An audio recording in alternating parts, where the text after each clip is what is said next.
Hey, I got a special guest joining me for the show today. It's Rajie. Hi, Rajie. He said I just happened to be on the back of the chair in this episode. I'm not really joining you as a guest. But anyway, this is season 4 of Allgood Reviews. I've had a request for this episode, so I figured I might as well go ahead and do it. This is for you, Sean Nerio.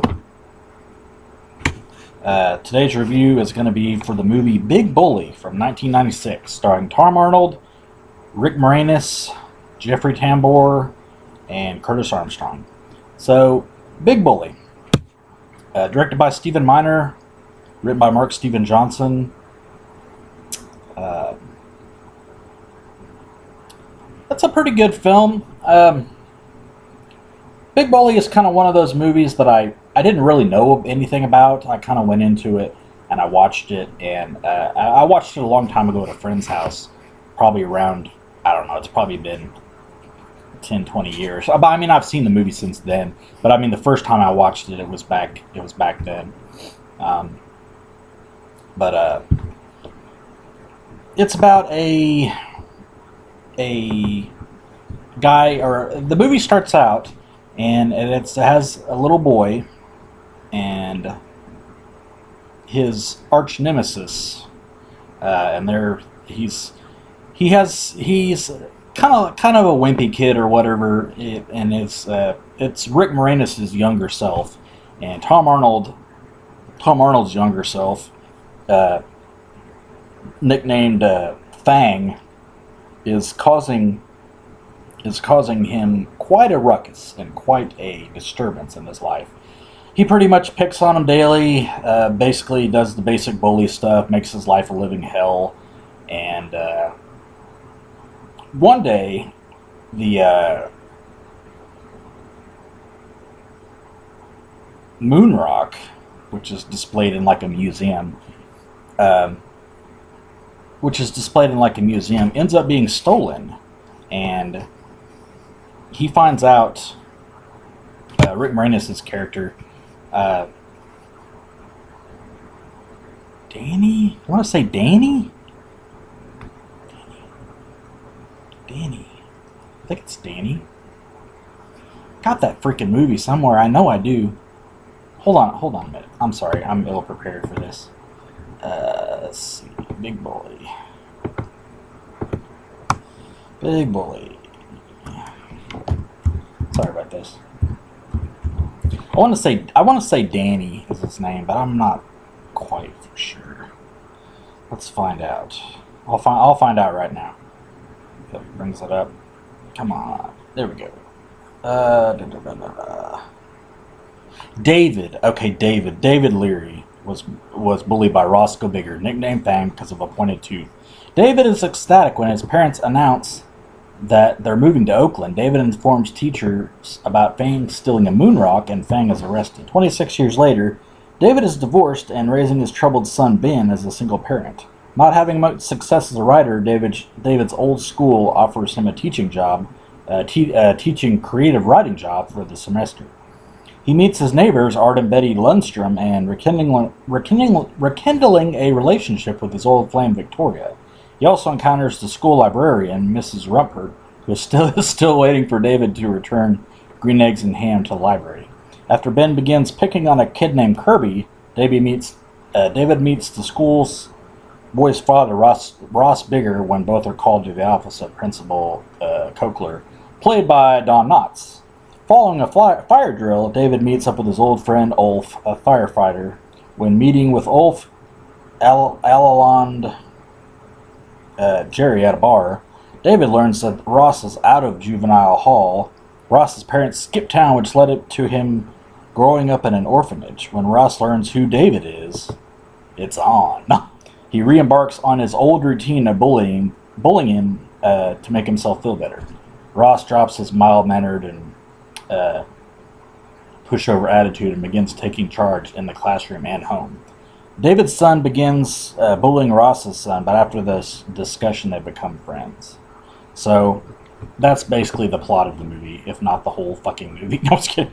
Sorry about that. Well, if you haven't seen Big Bully, I'm guessing you've seen Big Bully if you're watching this review. So, David's life is pretty much a living hell. He's getting tortured by Fang all over again, and it's just like back in grade school where this happened. And David thought that he'd put Fang behind him and that he'd become the town hero basically, and he came back to the town and everything was going good until he started noticing things, and he met up with Ross, and they were shaking hands, and he kind of started noticing, well, this guy seems like he's kind of familiar, but he couldn't quite place who he was. But Ross knew who David was, and he was like, David, when he walked off, so he was kind of like, uh-oh, I'm in trouble now. when he finally finds out who he is. And like it said, Ben starts bullying Kirby, which is Ross's son, and Ross really doesn't have control over his kids at home, and he's kind of a pushover at home.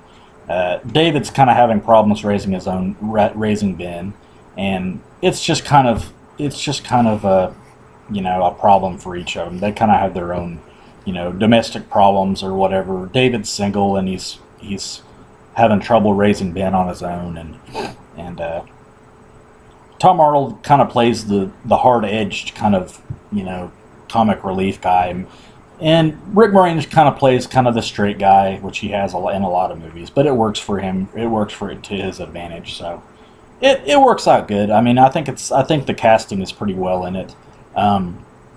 Jeffrey Tambor is also funny as the neighbor who always seems to show up at the most inopportune times. He'll be knocking on the window. If you need some advice, David, how you doing, David? I mean, he's really funny, but he's kind of off-putting to David because he's like, if you need to talk, I'm here. He kind of shows up at weird times. And Don Knotts is funny as the principal. He kind of plays the principal in the school, and he's pretty funny. So the guest stars and the main stars are pretty good. It's a little hardcore in the violence, though, like the hardcore tone of the movie, which kind of makes sense that the bullying kind of continues in a way, but in a way it gets a little extreme in certain parts of it. It's almost like kind of Home Alone in the teacher's lounge in a way, because it's like teachers kind of like exacting, kind of cruel pranks on each other, and it gets a little hardcore with that. If you can overlook that, though, there's a lot of funny scenes and stuff like that, and a good message behind it for standing up for yourself and not being pushed on people your whole life. There's a good message in that, and I think a lot of people will identify with that, and I think overall look at it as a good film. The jokes are pretty funny, and the interaction with Tom Arnold and Rick Moranis is pretty good. And there's a good with parents and sons, and with fathers and sons. There's some good scenes between Tom Arnold and his son, and Rick Moranis and his son. So, final verdict: Big Bully from 1996 was my final verdict. One-time watch, multiple viewings, or rough sledding.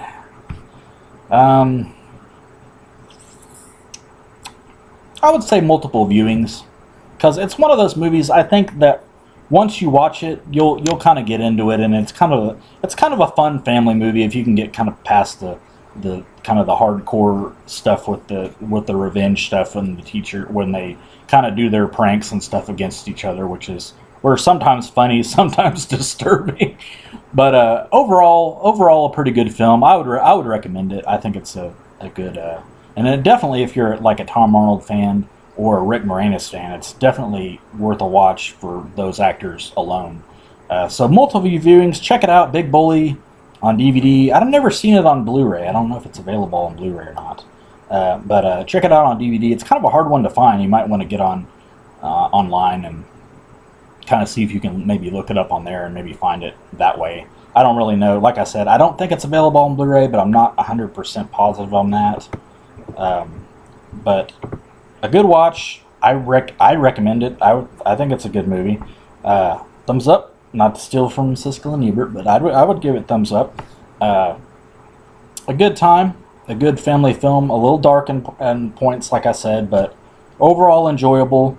And it's got some laughs in there, and it's got a funny kind of surprise ending. I'm not going to give away what it is, but it's got a funny kind of like surprise ending to it that I think you guys will enjoy. Anyway, this is Matt's Movies. They're all good movie reviews. Stay tuned for more reviews, and we got a lot more episodes coming up. The season's just getting started, so stay tuned. This is Matt Allgood. Take care, God bless, and keep watching. Thank you, guys.